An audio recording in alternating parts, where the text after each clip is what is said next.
Saludos, soy Eduardo Murias, profesor de Radiología del curso intensivo Mira Asturias, y en estas clases de repaso de conceptos claves en medicina vamos a ver un poquitín las lesiones hemorrágicas intracraneales, ver un poco cómo son, qué tipos son de lesiones y cómo se distinguen unas de otras. Normalmente, como es una hemorragia cerebral, vamos a utilizar el escáner para su diagnóstico. ¿Por qué? Porque el problema que el escáner en los primeros momentos de la hemorragia cerebral tiene una sensibilidad para detectar la hemorragia mejor que la resonancia magnética. Recordamos que la hemorragia aguda se ve blanca en el escáner y con el tiempo va perdiendo densidad. ¿Para qué se utiliza entonces la resonancia magnética? La resonancia magnética en la hemorragia cerebral se utiliza para graduar el tiempo de hemorragia que lleva esa lesión cerebral. Nos permite distinguir si es una hemorragia hiperaguda, aguda, tardía o crónica. Y nos permite distinguir de esa manera porque las lesiones cerebrales en resonancia hemorrágica se comportan de forma distinta en secuencias potenciadas en T1 y T2 según el tiempo de evolución de la lesión. Entonces, el escáner sirve para su diagnóstico. Si tenemos dudas del tiempo que lleva esa hemorragia ahí, podemos utilizar la resonancia magnética.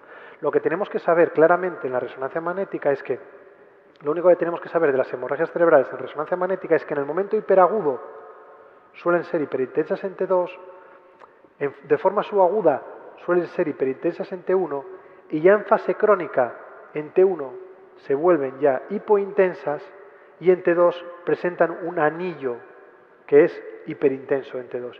Y con esto más o menos podemos graduar el grado de tiempo de la hemorragia cerebral. ¿Cómo se clasifican las hemorragias cerebrales? Pues tenemos una clasificación morfológica. Las hemorragias que están dentro del cerebro, que es el hematoma intraparenquimatoso, las hemorragias que están en el espacio suranoideo, que se conocen como hemorragia suranoidea, las hemorragias del espacio subdural, que es el hematoma subdural, y las hemorragias del espacio epidural, que es el hematoma epidural. Y también tenemos una clasificación que se suele utilizar, que es una clasificación etiológica, que es muy útil porque permite distinguir las dos partes, los dos tipos de enfermedad más frecuentes que hay y del resto que tenemos, que suelen ser enfermedades que tienen lesión subyacente. Podemos tener hemorragias cerebrales de origen traumático, que son principalmente el hematoma subdural, el hematoma epidural, la hemorragia suranoidea, la contusión hemorrágica y la lesión axonal difusa. Las hemorragias hipertensivas, que es hemorragias intraparenquimatosas en los ganglios de la base o en la fosa posterior, que estas dos etiologías no suelen tener lesión subyacente, están producidas bien por un traumatismo o bien por un pico de tensión arterial. Del resto de enfermedades que pueden producir una hemorragia cerebral y tienen lesión subyacente, como puede ser la hemorragia amiloide, o bien porque tenga debajo de esa hemorragia una lesión arterial, una lesión venosa o una lesión tumoral. Vamos a ir viendo ahora las más importantes. Entonces, si vamos a las lesiones según su localización, empezamos por el hematoma intraparenquimatoso. En general, la causa más frecuente de cualquier tipo de hemorragia cerebral es el origen traumático. El origen traumático es la causa más frecuente de cualquier tipo de hemorragia cerebral. Pero la causa más frecuente de hemorragia intraparenquimatosa no traumática es la hemorragia hipertensiva.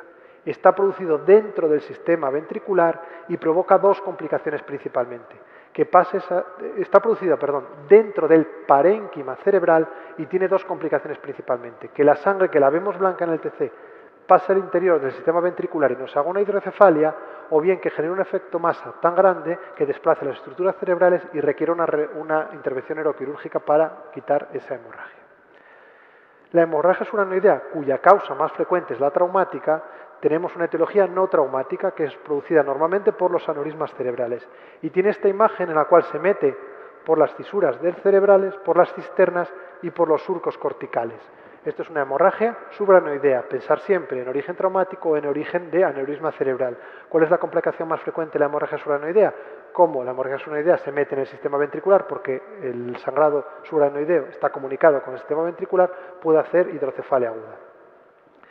El hematoma subdural suele ser o bien traumático, que es la causa más frecuente, o bien suele ser espontáneo, está producido por roturas de venas y normalmente es cóncavo hacia el parénquima y típicamente no cruza las reflexiones durales, no puede cruzar las reflexiones de la dura madre del cerebro, aunque sí que puede cruzar las suturas de los huesos.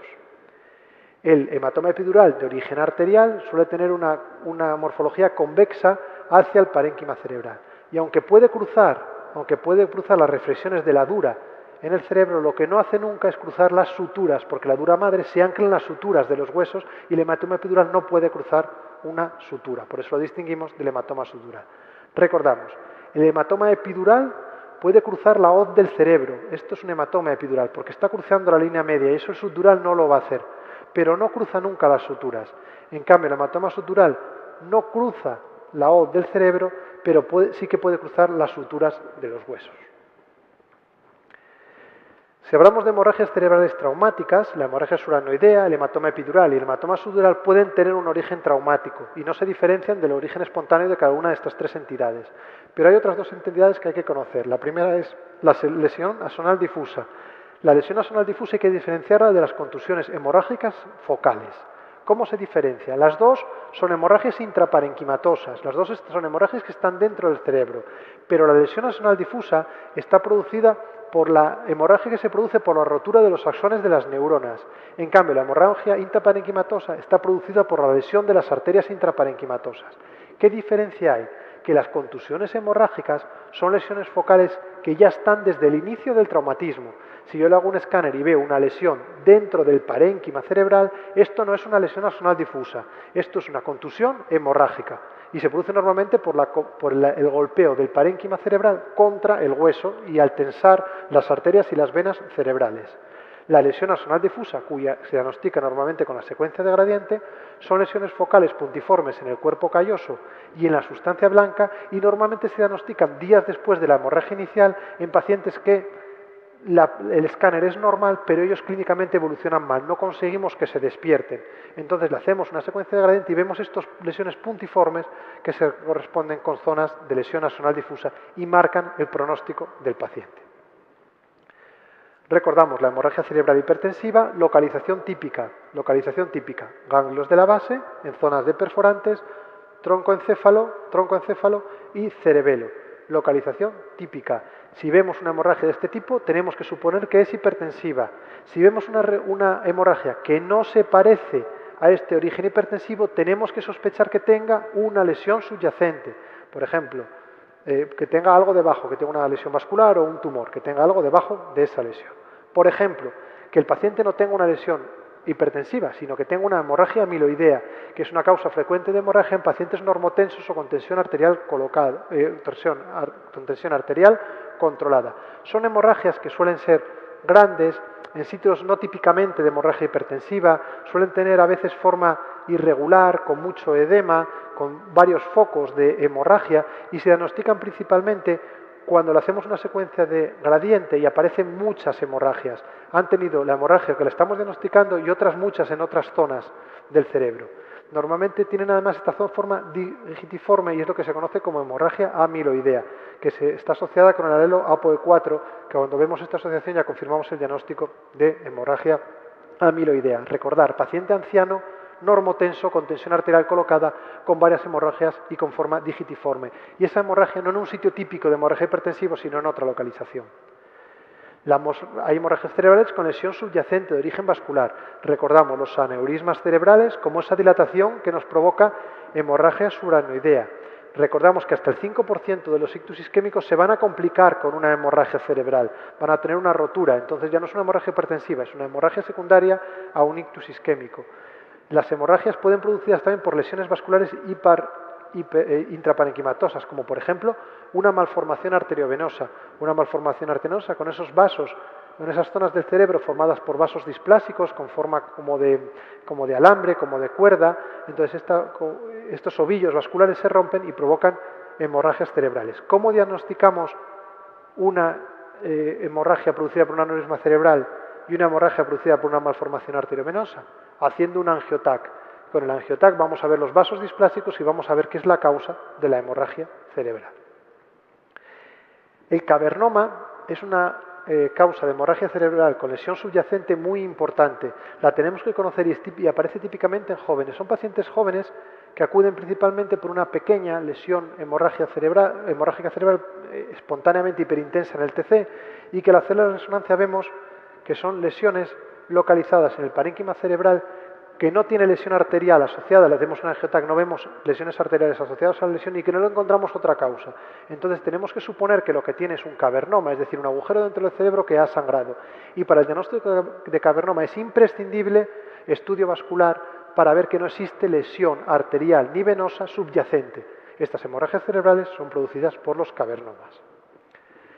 Si tenemos una hemorragia cerebral en paciente joven en un sitio raro, como por ejemplo esta, que es prácticamente en línea media, eso no es una hemorragia hipertensiva, una hemorragia que sea muy cortical, una hemorragia cerca de los senos venosos, cerca de la dura madre, lo que tiene el paciente probablemente es una hemorragia de origen venosa, principalmente si es una mujer joven que tome anticonceptivos orales o bien que se relaciona también con la obesidad, con el tabaquismo, con la hemoglobinuria paroxística nocturna y clínicamente cursa con una hipertensión intracraneal con síntomas con cefalea y edema de papila, provoca una hipertensión cerebral más que un síntoma puramente focal. Y lo que vamos a hacer es un angiotac.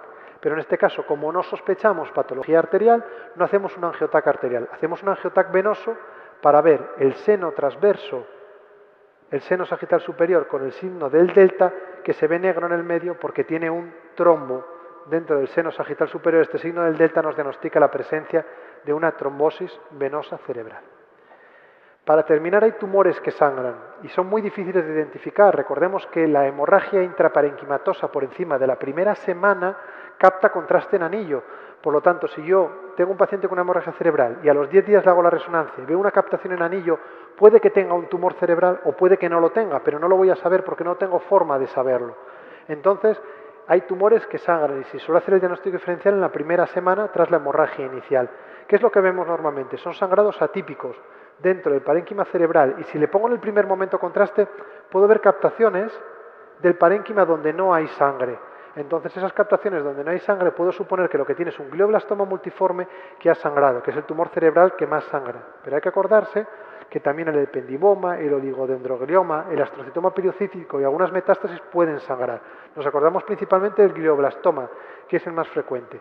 Y suele ser eso, pacientes no hipertensos, pacientes a una edad de 50 años, que vienen con hemorragias cerebrales que no son típicamente hipertensivas, que no le veo un origen vascular, pues tengo que sospechar que pueda tener un glioblastoma debajo que sea la causa del sangrado. Lo voy a ver blanco en el escáner, ese sangre, y luego voy a poder ponerle contraste. Nada más, entonces recordamos, lesiones hemorragias intracraneales, hay que saberse bien la localización, diferenciar por imagen si es uranoidea, si es epidural, si es subdural, si es intraparenquimatoso, si es una lesión axonal difusa. Hay que saber cómo se ve la lesión hipertensiva para distinguirlo de otras hemorragias que no sean hipertensivas.